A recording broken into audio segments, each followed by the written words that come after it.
আসসালামু আলাইকুম। দেখেন যে আমার বক্তব্যের শুরুতেই বিগত আমি ১৭ স্মরণ বছর করতে চাই পরে ফখরুল সাহেব কিন্তু বাংলাদেশের বক্তব্য স্বাধীনতার দিয়েছেন ঘোষক প্রথম এই শহীদ পার্লামেন্টে। প্রেসিডেন্ট জিয়া রহমানকে। স্মরণ করতে চাই 1971 সালের স্বাধীনতা যুদ্ধে সেই লাখো শহীদদের, যাদের রক্তের বিনিময়ে আমরা একটা স্বাধীন ভূখণ্ড লাভ করেছি।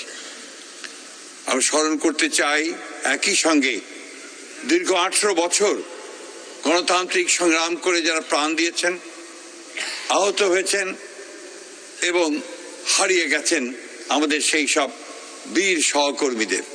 একই সঙ্গে 2024-এ আমাদের যে সমস্ত তরুণেরা, আমাদের ছেলেরা, আমাদের একটা সত্যিকারের অর্থেই গণতান্ত্রিক রাষ্ট্র নির্মাণের জন্য প্রাণ দিয়েছে, তাদের প্রতি আমি গভীর শ্রদ্ধা নিবেদন করছি।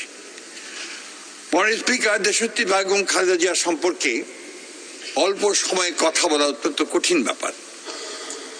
একজন মহিয়সী মহিলা, একজন অসম সাহসী নেত্রী, একজন দূরদৃষ্টি সম্পন্ন রাষ্ট্রনায়ক, যিনি বাংলাদেশের এই 54 বছরের 43 বছর রাজনীতিতে বিচরণ করেছেন দাপটের সঙ্গে।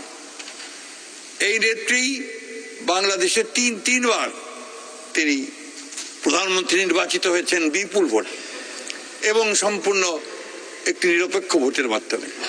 তিনি 2বার বিরোধী দলের নেত্রী নির্বাচিত হয়েছেন এবং প্রতিটি ক্ষেত্রেই তার যে মূল লক্ষ্য ছিল, সে লক্ষ্য ছিল বাংলাদেশে গণতন্ত্রকে প্রতিষ্ঠা করা।